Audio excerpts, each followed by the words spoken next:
أما بعد فأعوذ بالله من الشيطان الرجيم بسم الله الرحمن الرحيم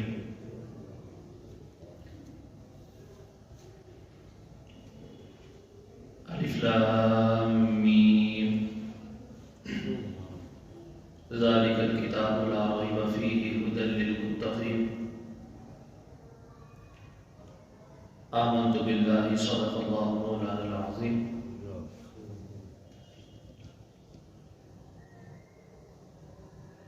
قال رسول الله صلى الله تعالى عليه وسلم عليكم بسنتي وسنة الخلفاء الراشدين المهديين صدق رسوله النبي الكريم الأمين ونحن على ذلك لمن الشاهدين والشاكرين والحمد لله رب العالمين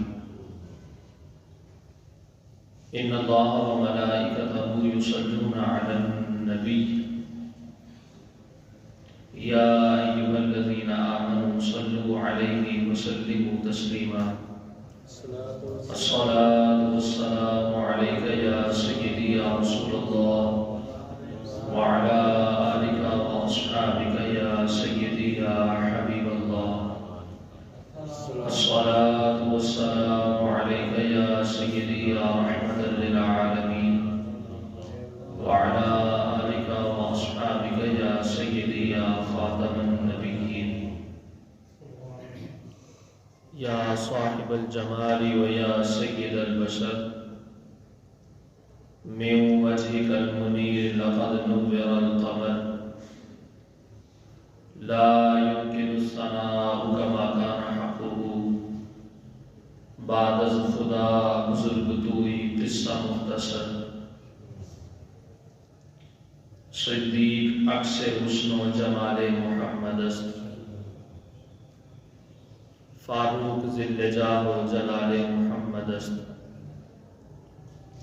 عثمان ضیاء شمع کمال محمد است حیدر بہار باب فصال محمد است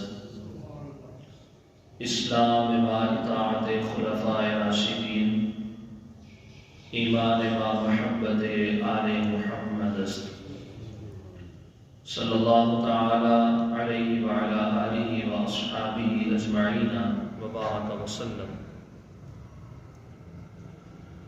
رضینا باللہ ربا وبالاسلام دینا وبالقرآن اماما وبمحمد نبی ورسولا اللهم أرنا الحق حقا وارزقنا اتباعه وأرنا الباطل باطلا وارزقنا اجتنابه رضينا بالله ربا وبالإسلام دينا وبالقرآن إماما وبمحمد نبيا ورسولا اللہ تبارک و تعالی جل جلالہ کی حمد و ثنا اور بارگاہ سرور کائنات صلی اللہ علیہ وآلہ وسلم میں عقیدتوں اور محبتوں کا خراج پیش کرنے کے بعد عزیزان محترم، آج ماہ رمضان المبارک شریف کا دوسرا جمعۃ المبارک ہے اور ترتیب کے لحاظ سے آج ہماری گفتگو کا عنوان تحفظ عقائد اہل سنت کے کامل اور حقیقی ایمان ہونے کی علامت کے حوالے سے ہے۔ آج کے پرفتن دور میں ان گنت مصائب اور مشکلات فتنوں کی شکل میں امت مسلمہ کو پریشان کرنے کی کوشش کر رہی ہیں۔ ایک سادہ سا مسلمان پریشان ہو جاتا ہے کہ اتنی مساجد ہیں، اتنے مدارس ہیں، اتنے ادارے ہیں اور اتنے علماء ہیں، کوئی کسی حوالے کی گفتگو کرتا ہے، کوئی کسی انداز میں بات کرتا ہے، کسی کے فتوے کچھ کہتے ہیں، کوئی کسی کی باتیں کچھ کہتی ہیں، نام سارے ہی قرآن کا لیتے ہیں اور بات سارے ہی مصطفیٰ کریم علیہ الصلوۃ والسلام کے فرمان کی کرتے ہیں۔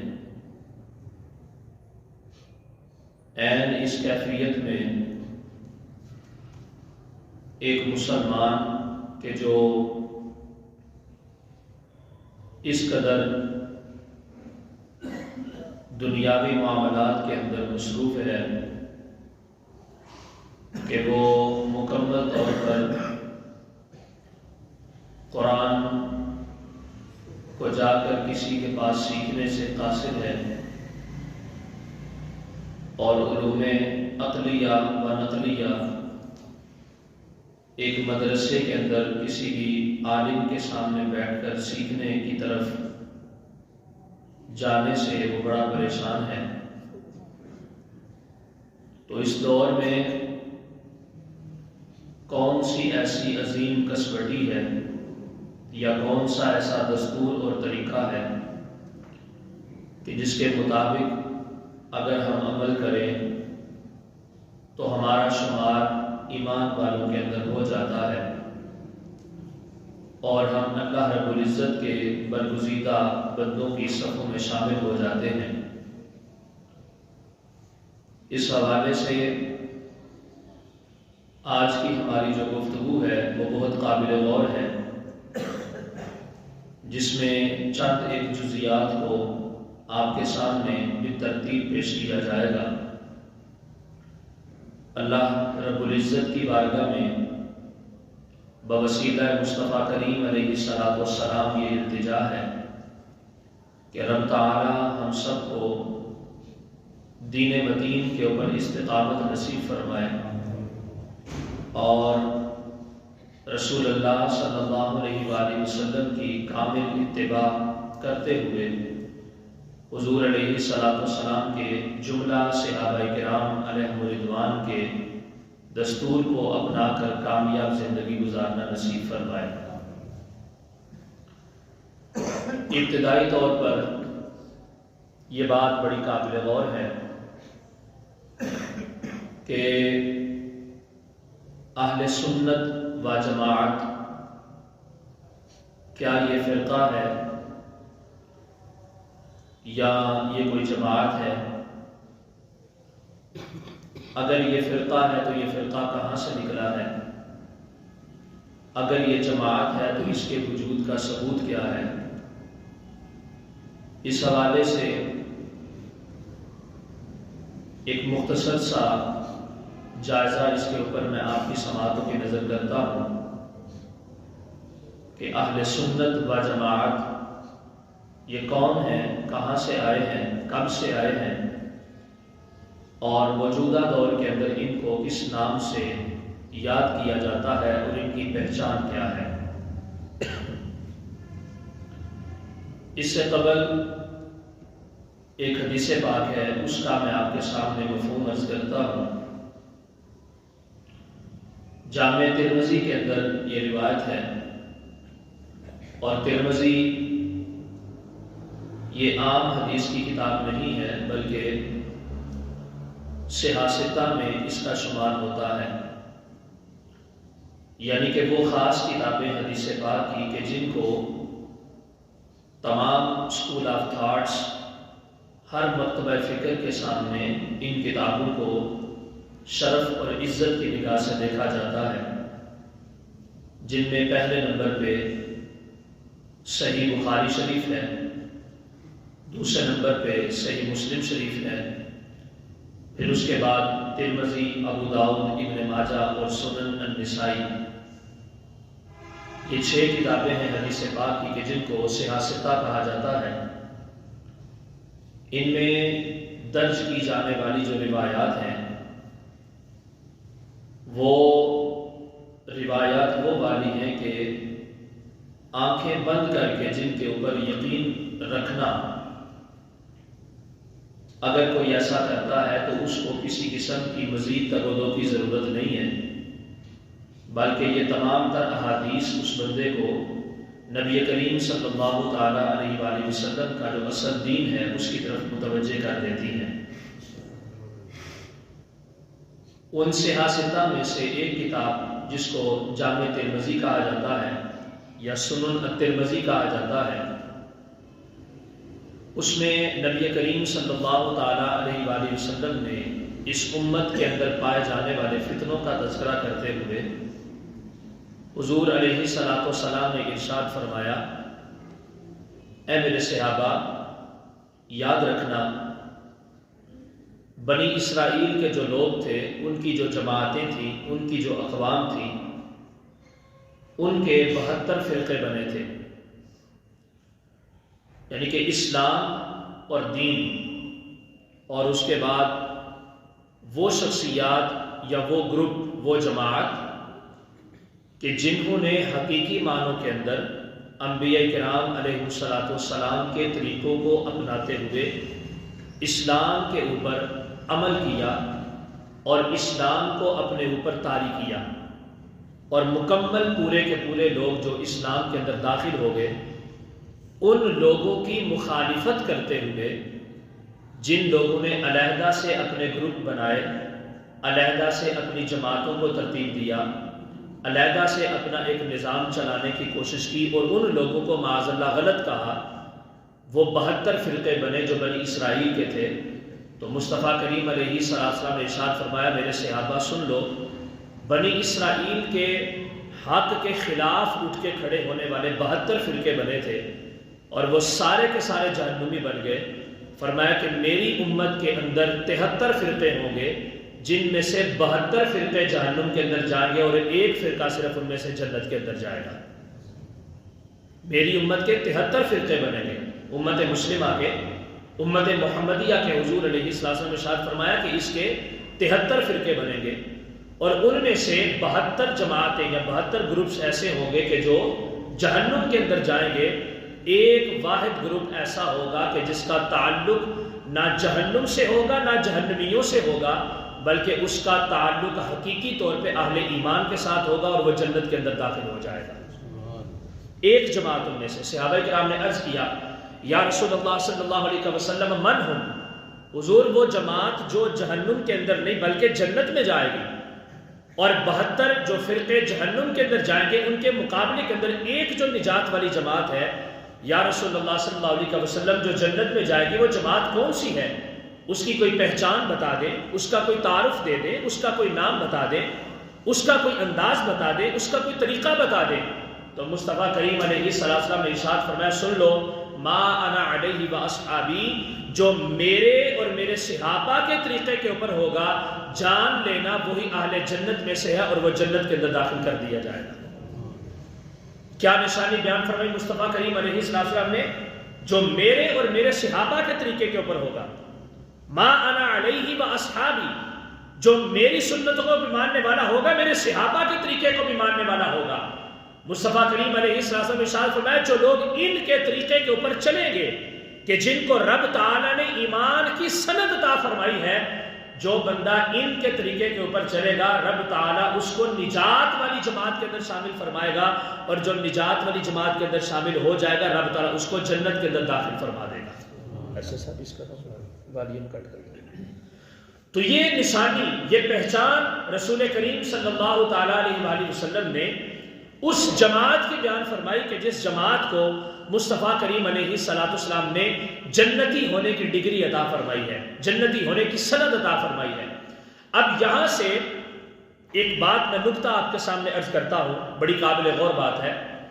مصطفیٰ کریم علیہ السلام نے ارشاد فرمایا کہ ما انا علیہ واصحابی، جو میرے اور میرے صحابہ کے طریقے کے اوپر ہوگا۔ اس میں یہ بات یاد رکھیں، 3 چیزیں ایسی ہیں کہ اگر ہم دین کو سمجھنا چاہتے ہیں، اگر ہم دین کو حاصل کرنا چاہتے ہیں، تو 3 چیزیں ایسی ہیں کہ ان کو اپنانا اور ان میں سے کسی ایک سے بھی انحراف کرنا بندے کو اسلام سے ہی صرف دور نہیں کر دیتا بلکہ جنت کی ڈگری ہونے کے باوجود رب تعالیٰ اسے جہنم کے اندر داخل فرما دے گا۔ تین چیزیں ایسی ہیں کہ جن کا ایک وقت میں ایک بندے کے ایمان کے ساتھ ان کا مضبوط تعلق ہونا ضروری ہے۔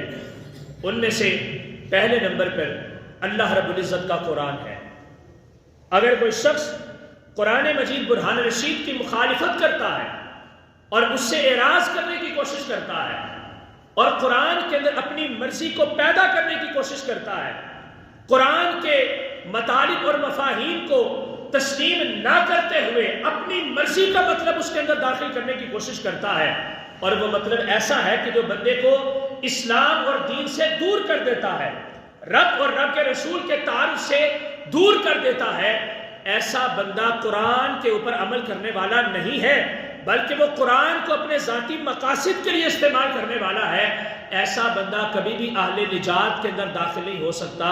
جو قرآن کو اپنی مرضی اور اپنے ہوائے نفسانی کے لیے استعمال کرے، ایسے بندے کو رب تعالیٰ دنیا میں بھی ذلیل کرے گا اور آخرت کے اندر بھی ایسے بندے کا جنت کے ساتھ کوئی تعلق نہیں ہوگا۔ تو پہلی چیز ان میں سے اللہ رب العزت کا قرآن ہے۔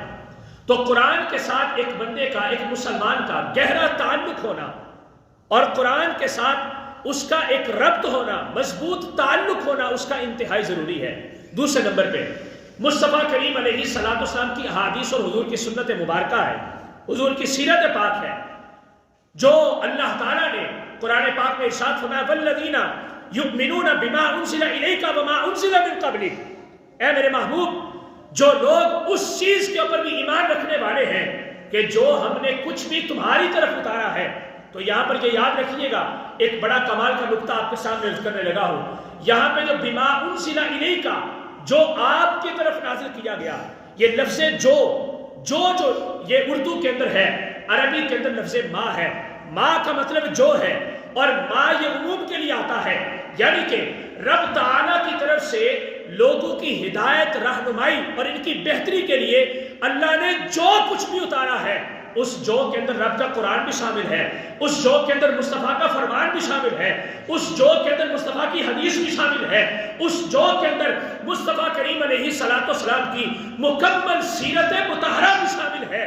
اللہ تعالیٰ فرماتا ہے ایمان والے لوگوں کی علامات میں سے ایک نشانی یہ ہے کہ میں نے اپنے مصطفیٰ کے اوپر، اپنے محبوب کے اوپر، اپنے نبی کے اوپر جو کچھ بھی میں نے نازل فرمایا ہے، جو کچھ بھی میں نے اتارا ہوا ہے، وہ ان ساری چیزوں کے اوپر ایمان رکھنے والے ہیں، ان کو تسلیم کرنے والے ہیں، ان کو قبول کرنے والے ہیں، اور ان میں سے کسی ایک چیز کے اندر بھی تغیر اور تبدل کرنے کے وہ روادار نہیں ہوتے، بلکہ رب تعالیٰ نے جو کچھ اس کے رسول کی زبان سے ان لوگوں کو بتایا ہے، اس چیز کے اوپر منوان ویسے ہی عمل کرتے ہیں جیسے اللہ کے رسول نے تعلیمات بیان فرمائی ہے۔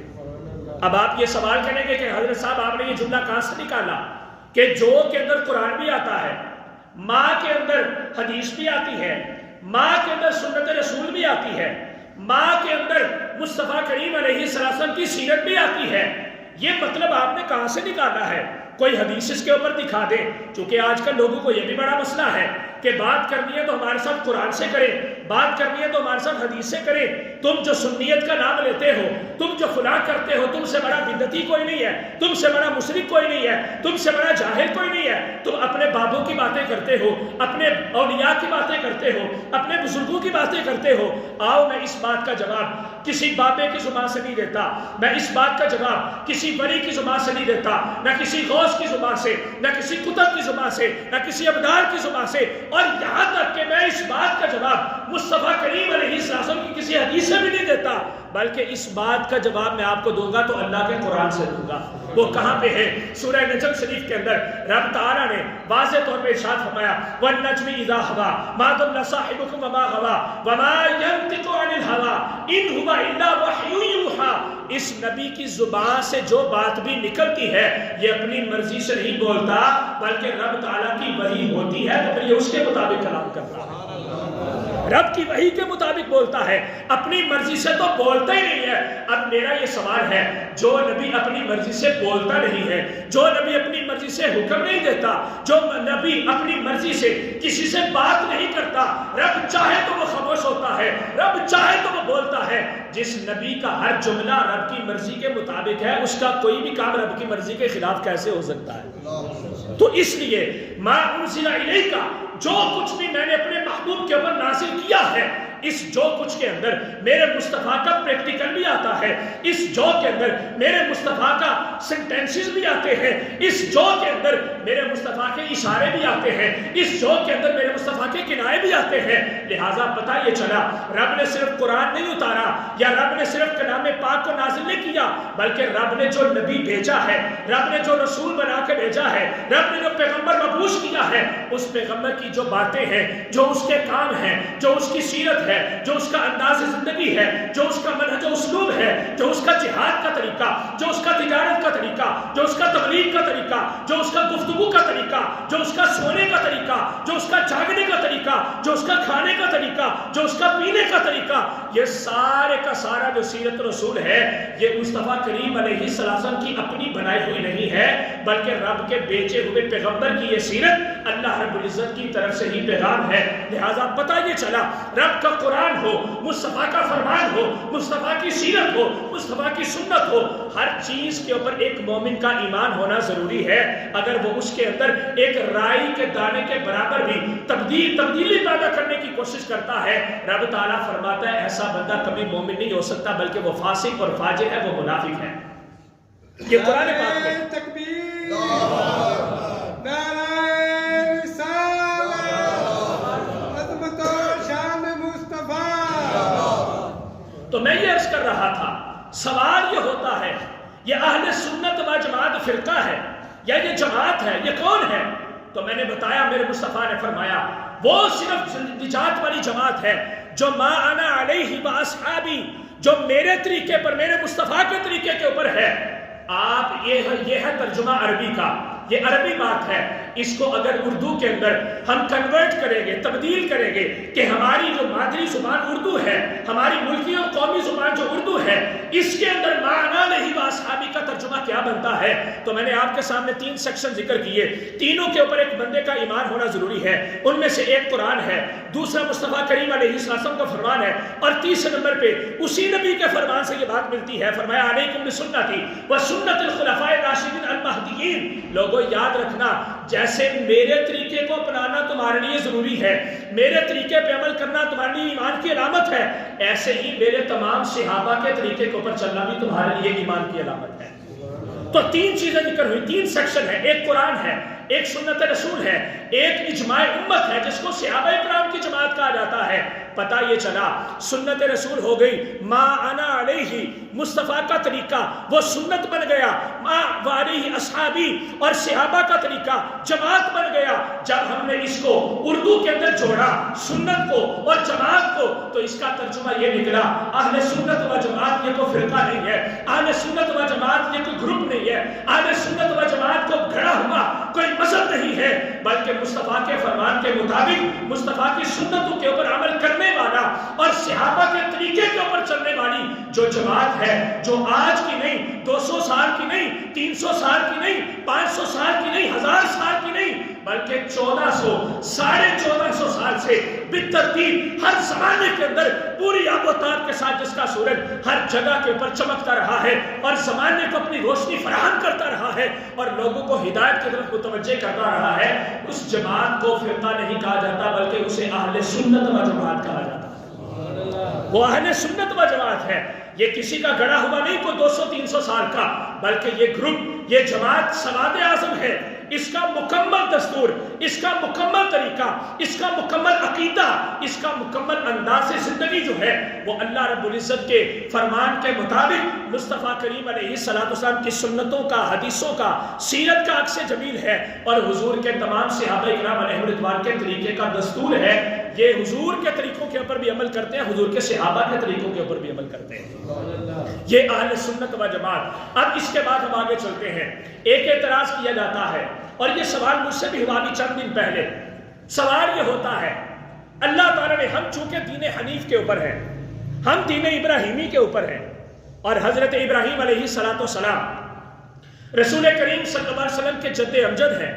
سوال یہ ہوتا ہے، رب تعالیٰ نے ان کے بارے میں قرآن پاک میں، یہودی جو اعتراض کرتے تھے کہ ابراہیم ہماری طرح کے تھے، نصرانی کہنے لگے نہیں ابراہیم ہماری طرح کے تھے، چونکہ تمام تر بنی اسرائیل جو ہے وہ حضرت ابراہیم کی اولاد میں سے ہے، تو ان کا یہ اعتراض ہے کہ قرآن پاک میں جہاں پر بھی بات ہوئی ہے آپ نے اپنا تعارف کروایا تو دو لفظ استعمال فرمائے.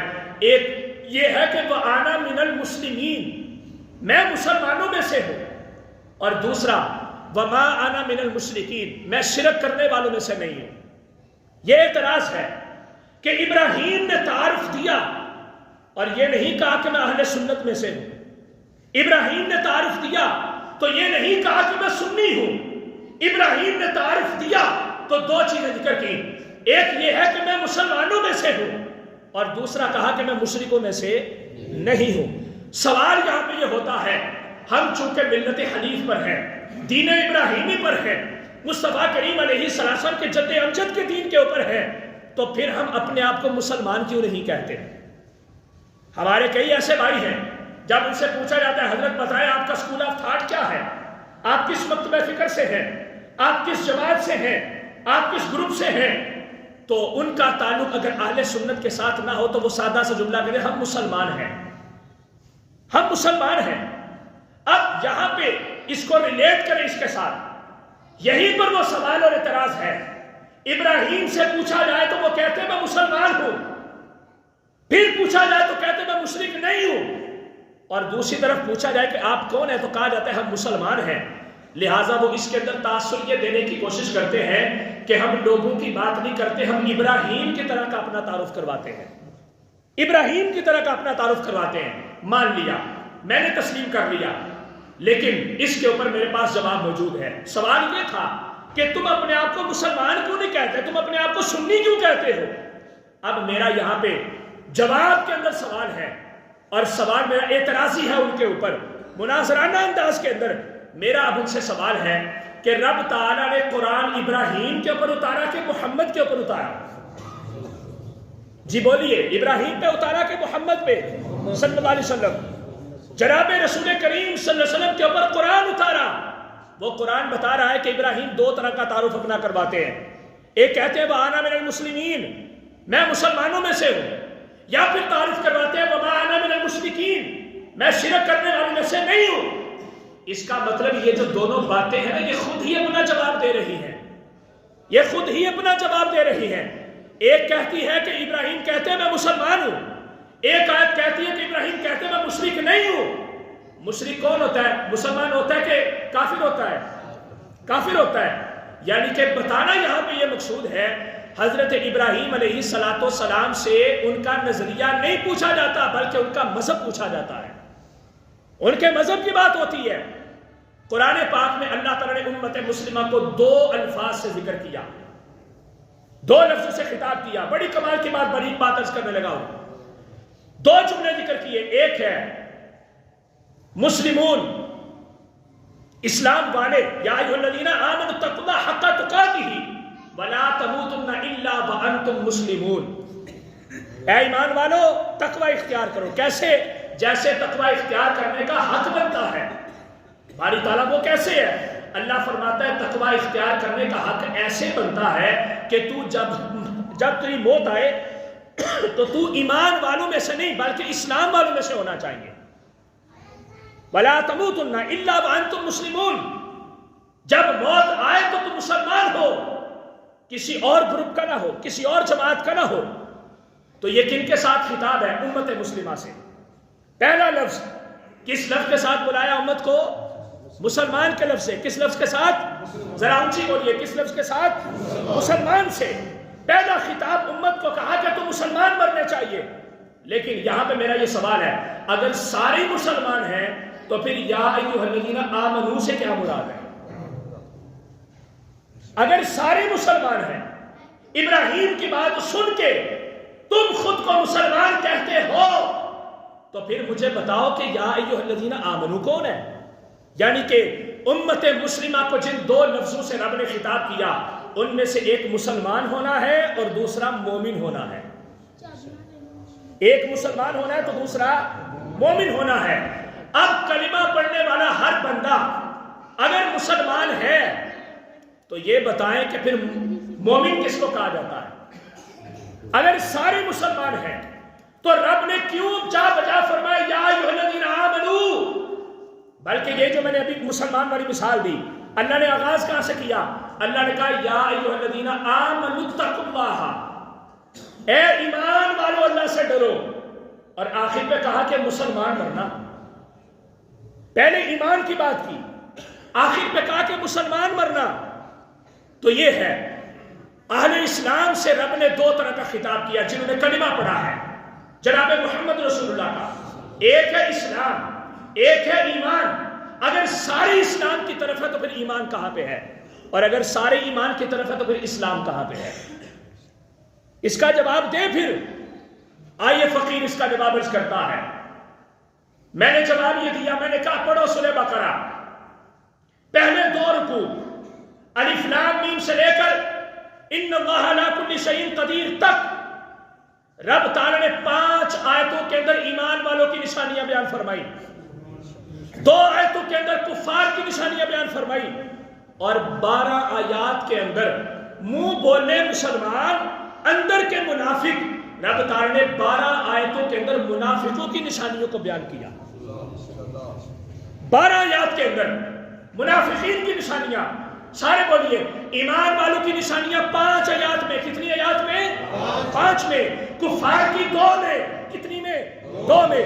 اور منافقین جو لبادہ عورتیں ہیں مسلمانوں کا کہتے ہیں وَإِذَا لَقُوا الَّذِينَ آمَنُوا قَالُوا آمَنَّا، ایمان والوں سے ملتے کہتے پاجی اسی تے تواڈے ہیں، ہم تو ایمان والے ہیں. اللہ فرماتا ہے وَإِذَا خَلَوْا إِلَىٰ شَيَاطِینِهِمْ، جب دفع ہوتے ہیں اپنے پاپوں کے پاس، جب جاتے ہیں شیطانوں کے پاس تو ان کو جا کے کہتے ہیں اِنَّا مَعَكُمْ إِنَّمَا نَحْنُ مُسْتَهْزِئُونَ، ہم تو تمہارے ہیں، ان کے ساتھ تو بس ہم مذاق کرتے ہیں. ان کو ہم نے جو الو بنایا ہوا ہے، ان کو ہم نے پاگل بنایا ہوا ہے. اللہ تعالیٰ فرماتا ہے لوگوں سن لو، ابراہیم نے کہا میں مسلمان ہوں، میں مشرک نہیں ہوں. چونکہ وہاں پہ اسلام اور کفر کی بات ہو رہی تھی، تو جب اسلام اور کفر کی بات ہو رہی ہو تو وہاں پہ مسلمان کہا جاتا ہے کلمہ پڑھنے والے کو. لیکن جہاں پر نفاق اور ایمان کی بات ہو رہی ہو تو وہاں پر اپنے آپ کو مسلمان کر کے تو ڈکلیئر نہیں کیا جاتا، بلکہ منافقت کے مقابلے کے اندر مومن کی نشانیاں اپنا کے اپنے ایمان کا ثبوت دے کے اپنا مومن ہونا ظاہر کیا جاتا ہے، اپنا مومن ہونا ظاہر کیا جاتا ہے. اب یہاں پہ میں اگلا سوال کرتا ہوں، جو ایمان والوں کی 5 نشانیاں اللہ نے بیان فرمائی، فرمایا ھدی للمتقین، قرآن پاک متقین کے لیے ہدایت ہے. یا اللہ وہ متقین کون سے ہیں؟ اللہ فرماتا ہے الذین یؤمنون بالغیب. متقی وہ ہوتا ہے جس کی پہلی علامت یہ ہے کہ وہ غیب کے اوپر ایمان رکھتا ہے. غیب کے اوپر ایمان. میرے مصطفیٰ نے فرمایا تھا صحابہ سنو، طوبی لمن رآنی وآمن بی، جس نے مجھے دیکھا پھر ایمان لے کے آیا میں اس کو 1 مرتبہ مبارک دیتا ہوں. لیکن خوش نہ ہونا اس بات کے اوپر، اگلے جملے کو سننا، یہ میری آنے والی امت کے لیے اعزاز ہے. صحابہ فرماتے عرض کرتے ہیں حضور بتائیے، مصطفیٰ فرماتے ہیں طوبی لسبع مرات لمن لا رآنی وآمن بی، جس نے مجھے دیکھا نہیں، میری تعلیمات کو سن کے غیبوبت کے اوپر ایمان رکھا، مجھے دیکھا نہیں ہے، مجھے سنا نہیں ہے، میرے ہاتھ نہیں چومے، میری صحبت میں نہیں بیٹھا، مجھے گفتگو کرتے نہیں دیکھا، میں نے چاند کے ٹکڑے کیسے کیے اس نے نہیں دیکھا، میری انگلیوں سے پانی کے چشمے کیسے جاری ہوئے اس نے نہیں دیکھا، میرے ہاتھ سے تلوار چلتی ہوئی بدر و احد کے اندر اس نے نہیں دیکھی، صرف کتابوں میں اس نے پڑھا ہوگا. وہ آج سے 1450 سال پہلے مکہ کے اندر ایک اللہ کا رسول آیا تھا، مدینہ کے اندر اس کا مزار موجود ہے، اس نے 23 سال کے ایک مختصر سے عرصے میں نبوت کا اعلان کرتے ہوئے دنیا کی کایا کو پلٹ دیا.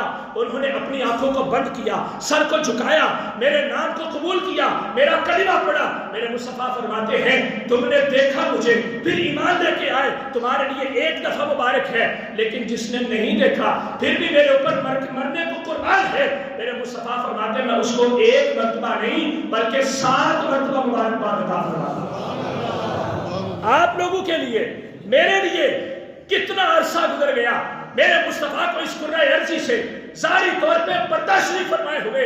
اللہ نے فرمایا مومنوں کی پہلی علامت غیب کے اوپر ایمان رکھتے ہیں۔ اب میرا یہ سوال ہے، صحابہ سے بڑا غیب کے اوپر ایمان رکھنے والا کون ہے؟ رب کو دیکھا انہوں نے اور دیکھا نہیں دیکھا؟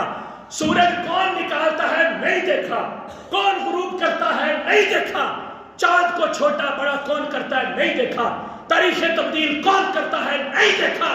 بتایا میرے مصطفیٰ نے، لوگوں سن لو، هو اللہ احد۔ صحابہ نے عرض کیا حضور آپ نے کہہ دیا آمنا بھی، ہم نے اس کو قبول کر لیا۔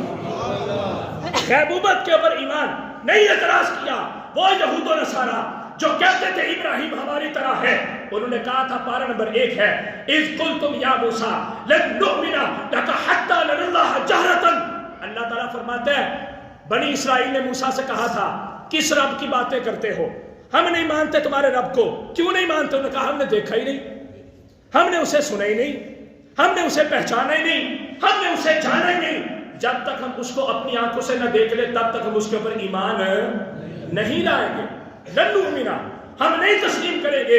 اللہ تعالیٰ نے فرمایا او بنی اسرائیل والو، ابراہیم کو اپنے جیسا کہنے والو یہ بھی دیکھو، تم کہتے تھے رب دکھاؤ گے تو مانیں گے، انہوں نے دیکھا نہیں ہے، کوئی اعتراض نہیں کیا، بس میرے محمد عربی صلی اللہ علیہ وسلم نے کہا رب ہے، انہوں نے کہا کہ مان لیا کہ رب ہے، کوئی اعتراض نہیں کیا۔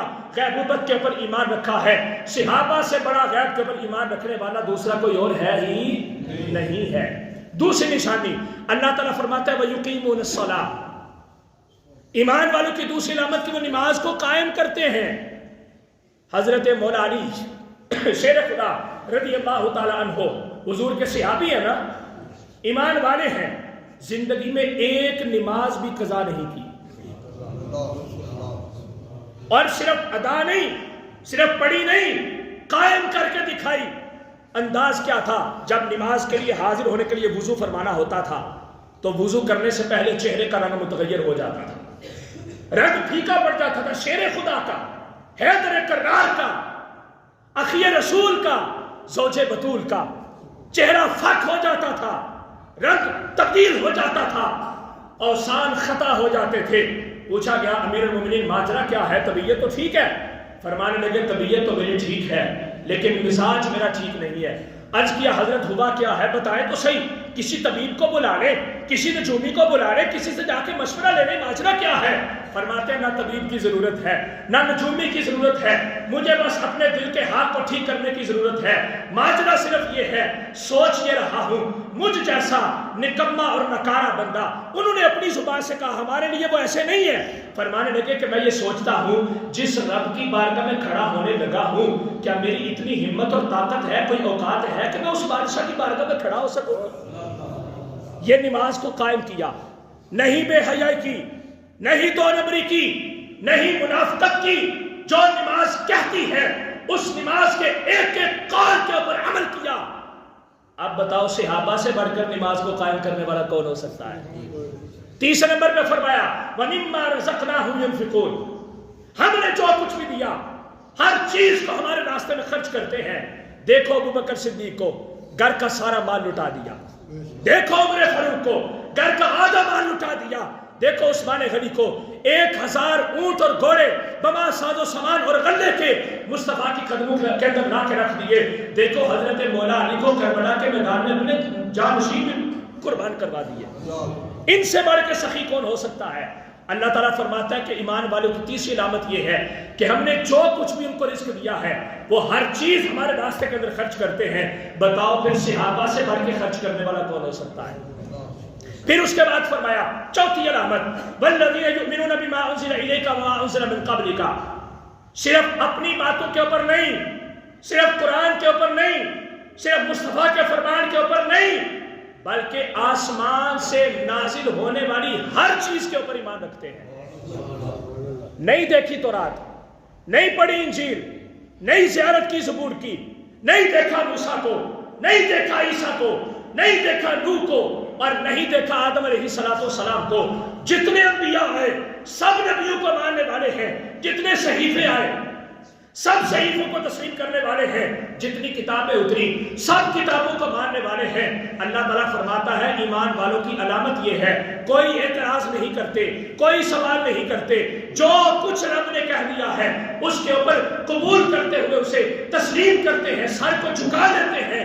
اب بتاؤ صحابہ سے بڑھ کر ایمان کو قبول کرنے والا کون ہو سکتا ہے؟ پھر فرمایا وَبِالْآخِرَةِ هُمْ يُوقِنُونَ، پانچویں علامت یہ ہے کہ وہ آخرت کے اوپر یقین رکھتے ہیں کہ آنے والی ہے، جو کچھ بھی ہو جائے۔ آج سے 1450 سال پہلے صحابہ کا دور تھا، 1300 سال پہلے صحابہ کا دور تھا، لیکن اس وقت بھی ابھی تک قیامت نہیں آئی، لیکن ان کی آنکھوں کے سامنے یہی ہوتا تھا، ابھی آئی تو ابھی آئی، اگلے لمحے میں قیامت آئی۔ ہر بات کے اوپر ڈرتے تھے، جو کچھ بھی ان کو منصب ملا، جو کچھ بھی مرتبہ ملا، جو کچھ بھی مقام ملا، ہر مقام کو رب کی عطا سمجھتے ہوئے اس کی مرضی کے مطابق اس کے اوپر تصرف کیا، اس کے اوپر عمل کیا۔ اب آخرت کے اوپر اتنا مضبوط یقین، غیبوبت کے اوپر اتنا مضبوط یقین، ایمان کی سلامتی کے لیے نماز کے قیام کے اوپر اتنا سخت پیرا، اللہ کے دیے ہوئے رزق کو اس کے راستے کے اندر خرچ کرنے کی حاضری کو پیش کرتے رہنا۔ ان لوگوں کے طریقے کو جو لوگ اپنا لیتے ہیں، امت مسلمہ کے اندر کتب احادیث اور سیر کے اندر ایسے لوگوں کی جماعت کو سنی کہا جاتا ہے، جو کہ اہل سنت و جماعت ہے۔ یہ اہل سنت و جماعت کا تعارف ہے۔ مصطفیٰ کریم علیہ السلام ارشاد فرماتے ہیں ما انا علیہ و اصحابی، جو میرے طریقے پر اور میرے صحابہ کے طریقے کے اوپر ہوگا 72 فرقے جہنم کے اندر چلے جائیں گے، ایک فرقہ ان میں سے جنت میں جائے گا، اس کو اہل سنت و جماعت کہا جاتا ہے۔ اب آگے چلتے ہیں کہ سنیت جو ہے، اہل سنت و جماعت کا دستور اور انداز کیا ہے، کیا ہے صحابہ، کیا ہے ان کا انداز، کیا ہے طریقہ، کیا کرتے تھے وہ، کیسا ان کا ایمان تھا۔ آج اگر دیکھنا ہو کہ اس ایمان کی علامت کیا ہے، اس ایمان کی نشانی کیا ہے، یہ میرے سامنے بخاری شریف ہے، اس کو جناب یہی حوالے لوگ پیش کیا کرتے ہیں، ہمیں بتاؤ تو بخاری سے بتاؤ، لیکن بڑے مزے کی بات یہ ہے کہ بخاری کی جو روایت سنیوں کے گلے کا خنجر بن جائے وہ ان کے لیے بخاری ہے، اور جو روایت ان کا گلا کاٹ دے وہ ان کے لیے کوئی روایت نہیں ہے۔ اور میں یہ دعوے سے کہتا ہوں، یہ مارکیٹ کے اندر جتنے بھی دکانوں کے اوپر بیٹھ کر انتشار پھیلانے والے لوگ ہیں، مجھے امام بخاری کی لکھی گئی اس بخاری کا ٹھیک سے نام بتا دے کہ پورا نام کیا ہے، کسی کو بھی نہیں آئے گا۔ یہ ہم نے تو دیکھا صرف صحیح بخاری یا البخاری، یہ پورا ایک لائن کا نام ہے، اور کیا الصحیح المسند المختصر من امور رسول اللہ صلی اللہ علیہ وسلم وسننہ وایامہ، امام بخاری کی کتاب کا یہ پورا نام ہے۔ جو آج کے بعد جو بخاری کا حوالہ مانگے اس کو بولو کہ بخاری کا پہلے نام بتاؤ پورا کیا ہے، پھر سن لے الصحیح الجامع المسند المختصر من امور رسول اللہ صلی اللہ علیہ وسلم وسننہ وایامہ، یعنی کہ بخاری وہ کتاب ہے جس کے اندر صحیح کر کے، جامع کر کے، مستند کر کے، مختصر کر کے میرے مصطفیٰ کی باتوں کو، میرے مصطفیٰ کی زندگی کو، میرے مصطفیٰ کے دن کو، میرے مصطفیٰ کی رات کو، ہر چیز کو تعبیر کر کے تسبیح کے دانوں کی طرح جس شخص نے پرو دیا ہے اس کو امام بخاری کہتے ہیں، اور اس کتاب کو صحیح بخاری کہا جاتا ہے۔ یہ وہ بخاری ہے، اس کا یہ باب ہے، باب الخطبۃ ایام منا، آخری حج میرے مصطفیٰ کریم علیہ السلام کا، اور فرضی حج میرے مصطفیٰ نے زندگی میں ایک ہی کیا ہے۔ ویسے حضور نے نفلی اور فرضی ملا کے 3 حج کیے ہیں، جب حج فرض ہوا تو حضور نے ایک حج کیا، یہ وہ حج ہے جس میں حضور نے منا کے میدان کے اندر خطبہ دیا۔ کیا خطبہ ہے سنیے گا اور ایمان کو تازہ کیجئے گا کہ صحابہ حضور کو کیا سمجھتے تھے، کیا طریقہ کار تھا ان کا حضور کے سامنے۔ اس روایت کو بیان کیا ہے حضرت ابی بکرہ رضی اللہ تعالیٰ عنہ، بخاری شریف باب الخطبۃ ایام منا، کتاب الحج، اور حدیث نمبر 1627۔ یہ جو میرے پاس نسخہ ہے اس کی 1627 نمبر حدیث ہے۔ بات نمبر بھی سن لینا، بڑا لوگوں کو مسئلہ آتا ہے کہ وہ حدیث کا نمبر بھی بتاتے ہیں۔ کیا فرماتے ہیں حضرت ابی بکرہ کہتے ہیں خطبنا النبی صلی اللہ علیہ وسلم یوم النحر، یوم نحر تھا، یعنی کہ 10 ذی الحج۔ نحر کہتے ہیں خون کے بہانے کو، جیسے ہم قربانی کرتے ہیں نا اور اس کے جانور کے گلے کے اوپر چھری چلاتے ہیں تو اس کو کہا جاتا ہے نحر کرنا، قربانی کرنا، خون بہانا۔ اور جس دن کے اندر یہ کام کیا جاتا ہے اس کو یوم النحر کہا جاتا ہے، وہ یوم النحر ہے۔ فرماتے ہیں حضور علیہ السلام نے ہمیں خطاب کیا، حضور تقریر فرما رہے ہیں، اپنے منبر پہ کھڑے ہیں اور ہم حضور کے مواعظ حسنہ کو سن رہے ہیں، اپنے قلوب و اذہان کو منور کروا رہے ہیں، دلوں کی بنجر زمین کے اوپر رب کی خاص رحمتیں اتر رہی ہیں، مصطفیٰ کا خطاب ہو رہا ہے، حضور گفتگو فرما رہے ہیں۔ کہتے ہیں آقا کریم علیہ السلام نے پوچھا، قال، حضور نے پوچھا، اتدرون ای یوم ھذا، کیا جانتے ہو کہ یہ آج کا دن کون سا ہے؟ اس کو دوسرے لفظوں میں لے لیں، آج کیڑا دن ہے، آج دن کیا ہے؟ تو میں نے آپ کو پہلے بتایا کون سا دن تھا، کون سا دن تھا؟ یوم نحر۔ کون سا دن تھا؟ سارے بولے کون سا دن تھا؟ یوم نحر، آخری خطبہ حضور کے حج کا۔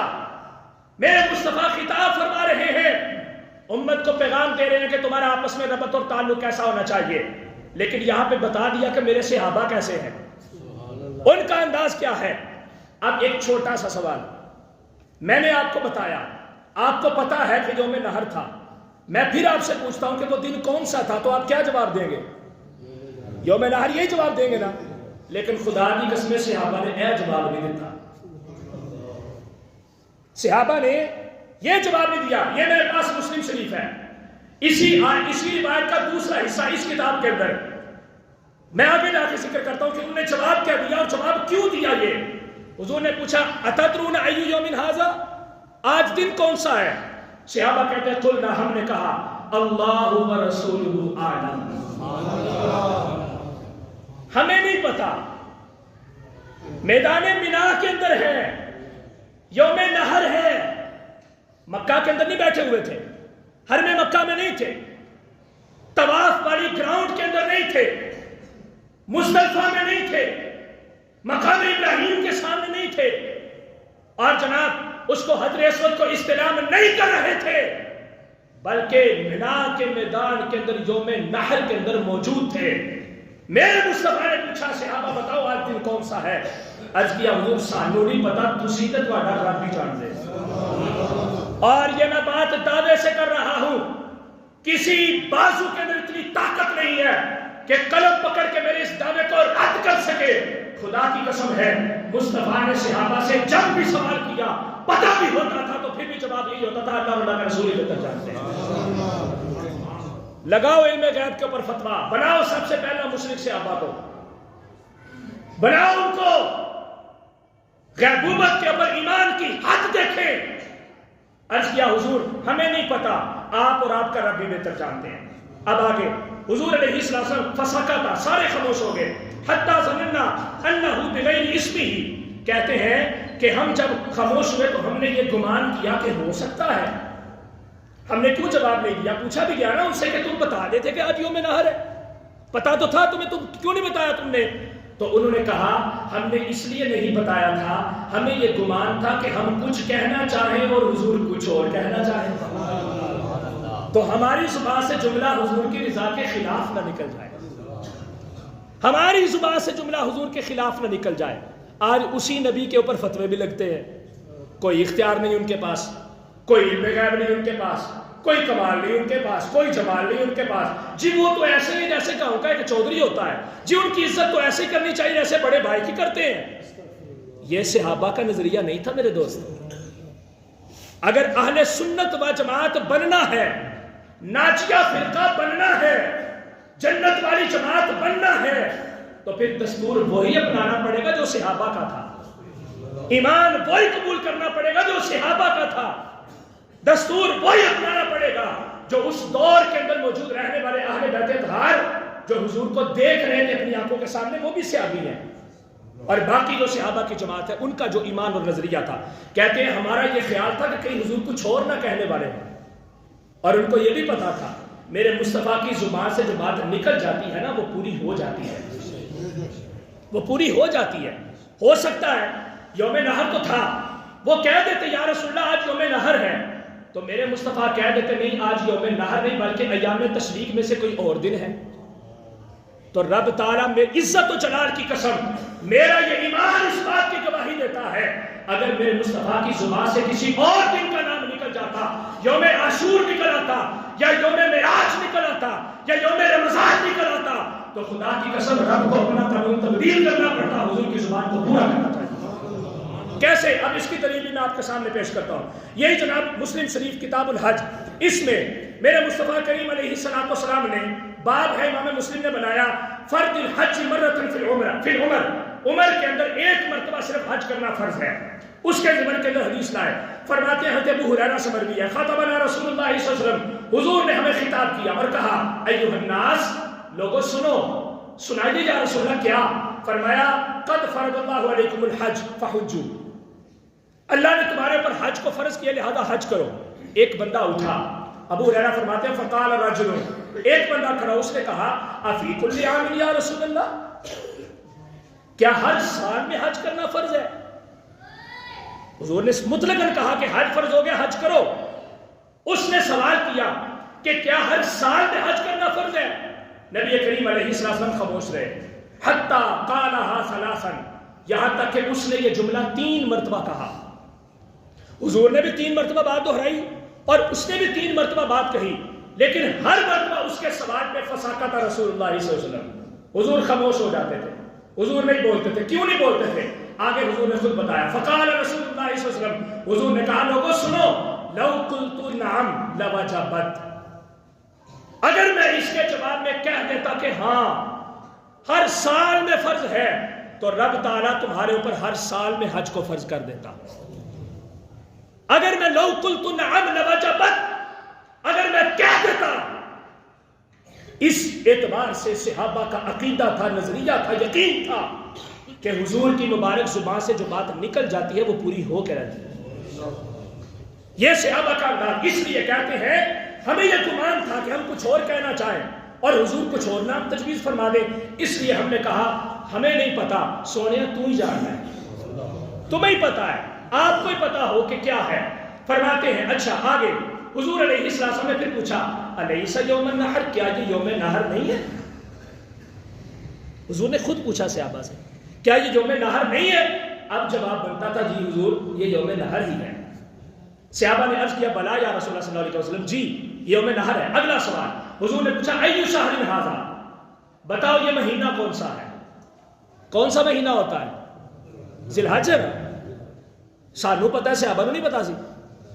ابھی حج کر کے آئے تھے، بلکہ حج کر رہے تھے، مکہ سے احرام باندھ کے نکلے تھے، احرام باندھے ہوئے تھے، پتہ بھی تھا عمرہ نہیں کر رہے، حج کر رہے ہیں، مینا میں کھڑے ہیں. عمرے میں تو مینا اور مزدلفہ ہوتا ہی نہیں ہے، مینا میں کھڑے ہیں، حج کا سیزن ہے، حج کا موسم ہے.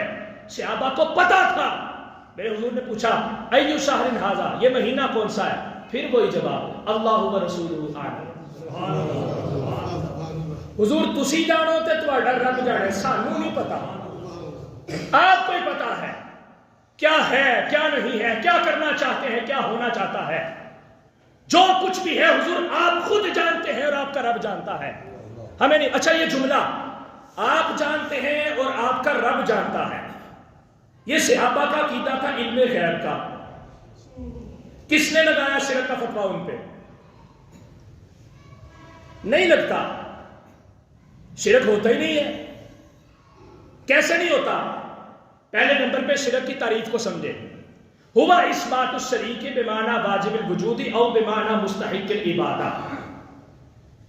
رب تعالی خالق ہے، مخلوق نہیں ہے، وہ پیدا نہیں کیا گیا، وہ اپنے وجود سے پہلے سے موجود ہے، وہ جوہر ہے، وہ ممکنات میں سے ہے، ناممکن نہیں ہے، وہ قدیم ہے، وہ حادث نہیں ہے. ساری کی ساری کائنات سوائے اللہ رب العزت کے قدیم اس میں سے کچھ بھی نہیں ہے، ہر چیز حادث ہے.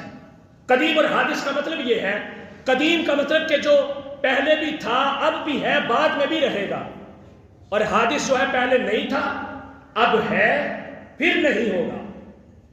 یہ کائنات کچھ بھی نہیں تھی، رب نے بنائی تو پیدا ہوئی، پھر قیامت آئے گی، ہر چیز ختم ہو جائے گی، کل من علیہا فان، لیکن وَيَبْقَى وَجْهُ رَبِّكَ ذُو الْجَلَالِ وَالْإِكْرَامِ، رب پہلے تھا، اب بھی ہے، پھر بھی ہوگا، یہ رب ہے۔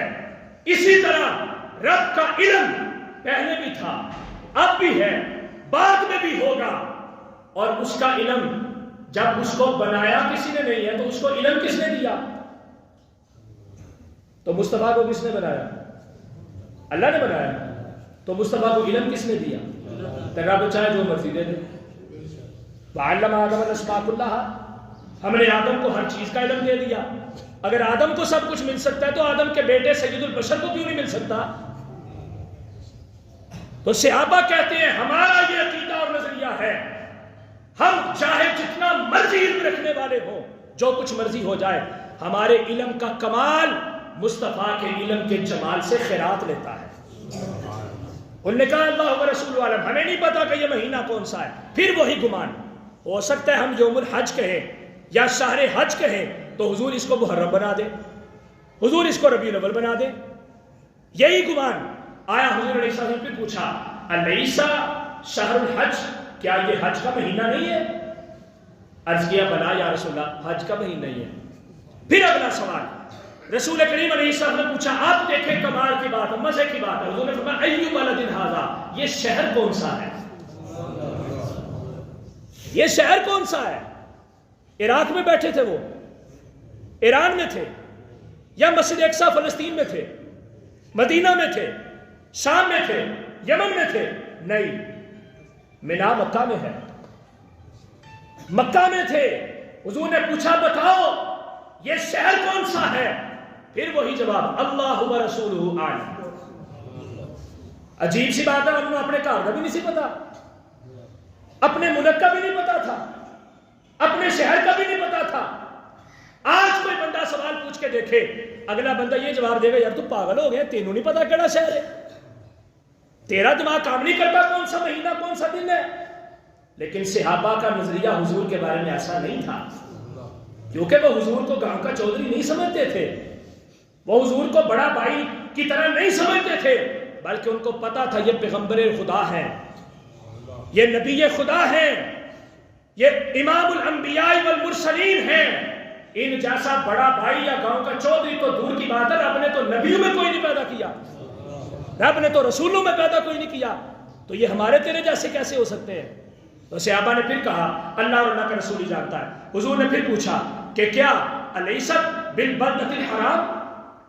اچھا یہاں پہ ایک بڑی نا قابل غور بات ہے ان کے لیے جو کہتے ہیں قرآن سے دلیل لاؤ، آؤ یار قرآن سے دلیل لے لیتے ہیں۔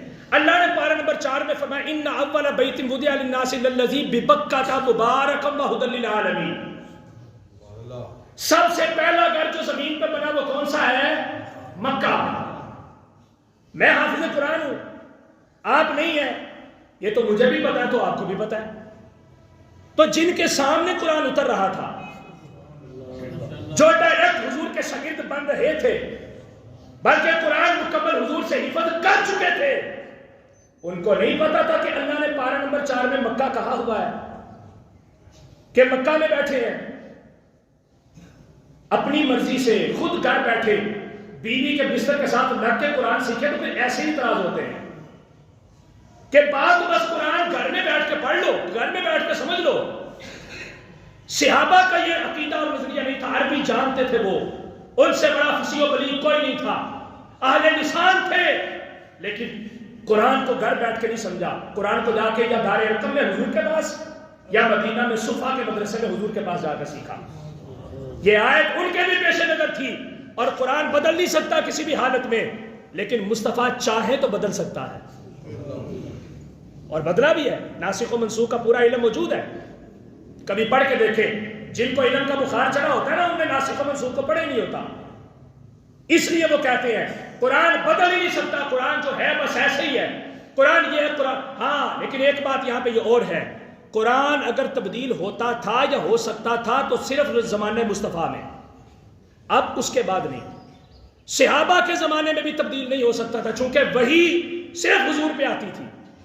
آخری شخصیت دنیا کے اندر جس کے اوپر رب وحی نازل کرتا تھا یا جن کے اوپر وحی نازل ہوئی وہ صرف آمنہ کے لال ہمارے اور آپ کے آقا جناب محمد رسول اللہ صلی اللہ علیہ وسلم ہیں، لیکن مکہ کا ان کو پتا تھا، تو حضور نے پوچھا کیا یہ مکہ شہر نہیں ہے؟ قالوا بلا، سارے بولے حضور مکہ ہی ہے، حضور مکہ ہی ہے۔ 3 سوال میرے مصطفیٰ نے پوچھے، پہلے مرحلے میں کسی کا بھی جواب اس کا جو صحیح جواب بنتا تھا وہ نہیں دیا، بلکہ میں یہ کہتا ہوں جو جواب صحابہ نے دیا صحیح وہی بنتا تھا، صحیح وہی بنتا تھا، کیونکہ نبی کریم علیہ الصلوۃ والسلام رب کے محبوب ہیں، رب نے ان کو اختیارات عطا فرمائے، کمالات عطا فرمائے، شانیں عطا فرمائی، قدرتیں دی ہیں۔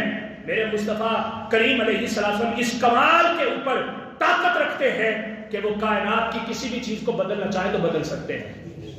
آپ نے دیکھے حضور کے معجزات پڑے ہوئے ہیں سارے، تو صحابہ کرام علیہم رضوان، چونکہ وقت میں بہت زیادہ آپ کا لے چکا ہوں، یہ بخاری اور مسلم سے میں نے آپ کو یہ باتیں بیان کی ہیں، عرض کی ہیں، اس میں تحفظ عقائد اہل سنت کے بارے میں جو پیغام آپ لوگوں کو دینا چاہتا ہوں، آج تک 1450 سال سے لے کر اب تک جتنے لوگوں نے صحابہ کے طریقے کو چھوڑا وہ اپنی اپنی مسجدیں بنا کے بیٹھ گئے، اپنے اپنے گروپ بنا کے بیٹھ گئے، اپنا اپنا طریقہ اپنا لیا، اور کچھ صحابہ کی تعلیمات پہ عمل کر لیا، کچھ کو چھوڑ دیا۔